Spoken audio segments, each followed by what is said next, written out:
Hello, Professor Sophia, and everyone present today.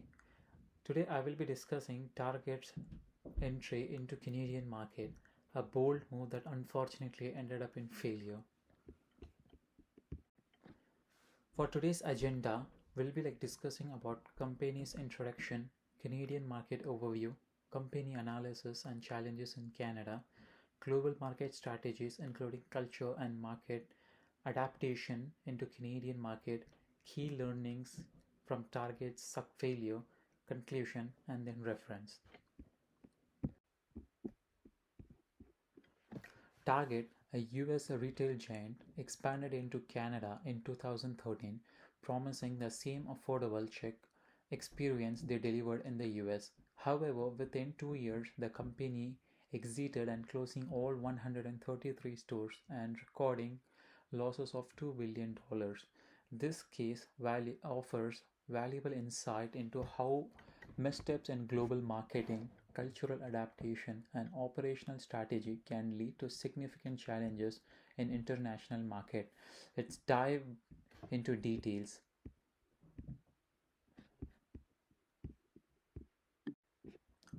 Overview of Canadian market. The Canadian market presents unique opportunities and challenges for retailers.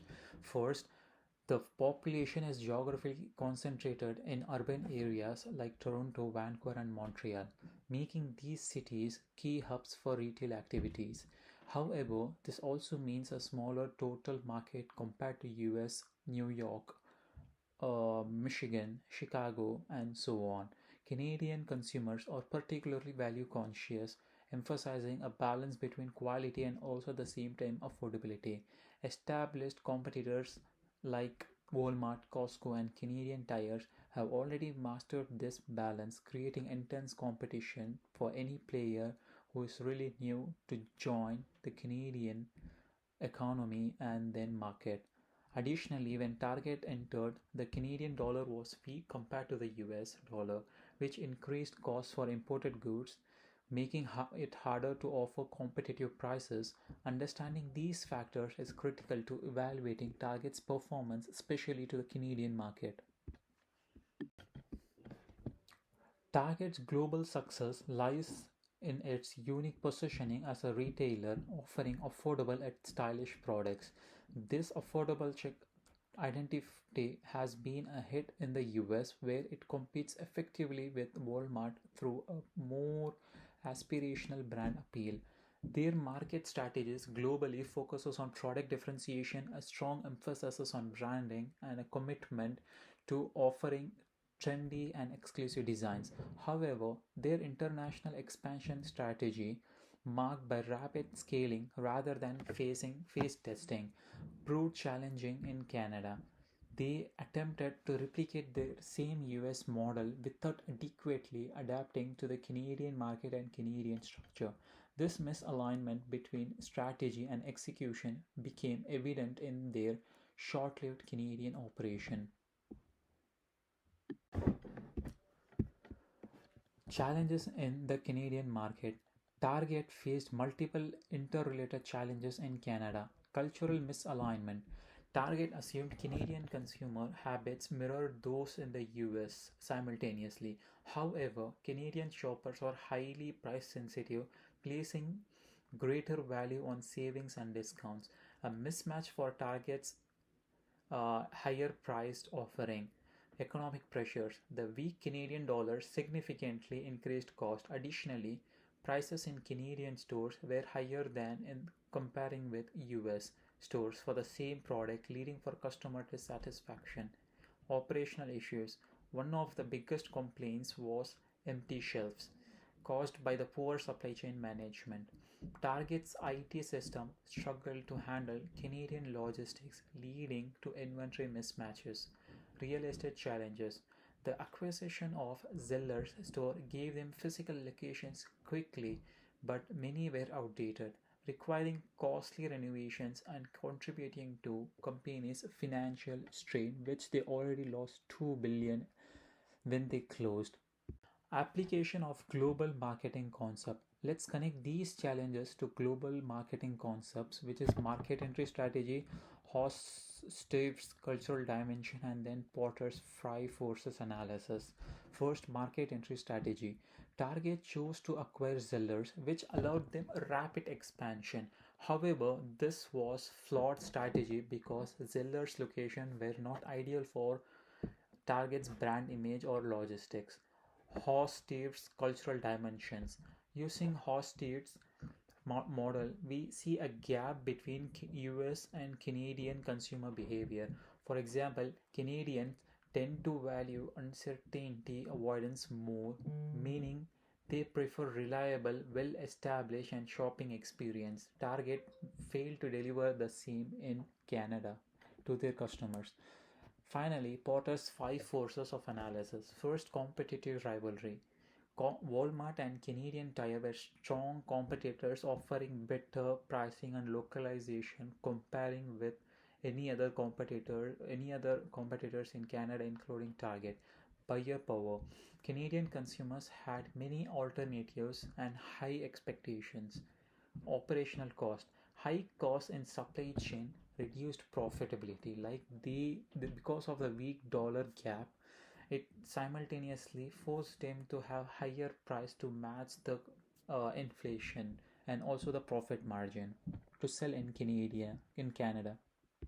Adaptation failures. One of the Target's biggest misstep was its failure to adapt Canadian market. Pricing strategy. As I mentioned, Target pricing was uncompetitive comparing with Costco, Loblaws, Canadian Tire, Home Depot, so on. Canadians expected prices similar to US store but found them significantly higher. Product assortment.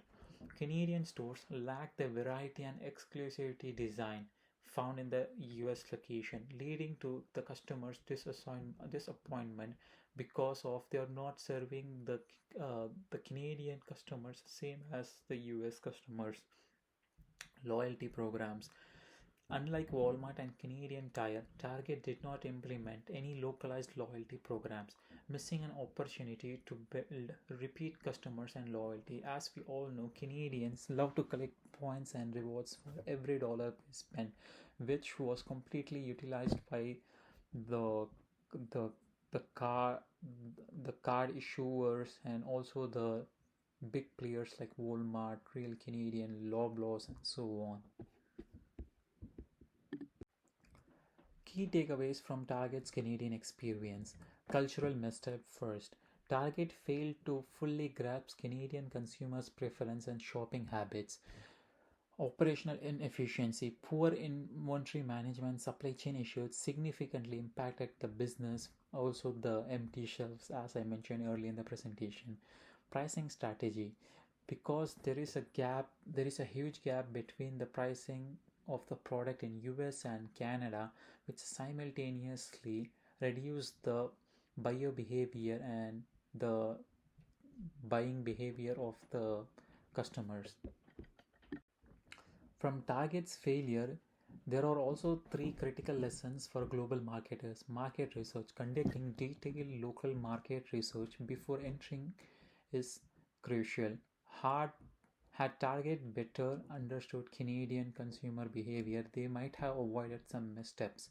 Scalability and readiness. Rapid expansion is risky without ensuring operational readiness. A phased rollout would have allowed time to address supply chain challenges in Canada for Target. Cultural adaptation. Even seemingly similar markets like the US and Canada can have significant cultural differences.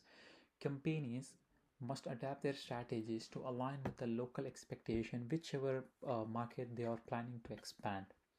Recommendation. If I were Target's CEO at that time, here what I would have done differently. First, running a pilot store. Yes, open a few test locations in major urban centers to gather feedback and refine operation before full scalable expansion. 2. Supply chain overhaul. Establish a localized supply chain management system tailored to Canadian logistics, ensuring inventory availability and cost control all the time. The inventory level should be perfect, and also the same time the cost control fluctuation, comparing and delivering the same experience and cost throughout the US and Canadian market. Competitive pricing. Match or beat competitors like Walmart on price for key product to attract value conscious Canadian shoppers. For future expansions, Target should partner with local firms for better market insights and focus on scalable and phased entry strategies. In conclusion and in summary, Target's failure in Canada was the result of cultural misstep, operational inefficiency, and finally a failure to adapt to the local market dynamics. The lessons from this case highlight the importance of cultural sensitivity even if the markets seem similar. Thorough market research and a strategic patience in global market expansion, not just opening hundreds of locations at the same time expecting the same brand value you will get from a foreign country too, which we have noticed even the US and Canada being a similar country, but the cultural diversity is there for sure. By learning from this failure, companies can better prepare for successful international expansions in the future. Thank you so much for listening to this presentation. I hope you all are enjoyed and have a great day. Thank you very much.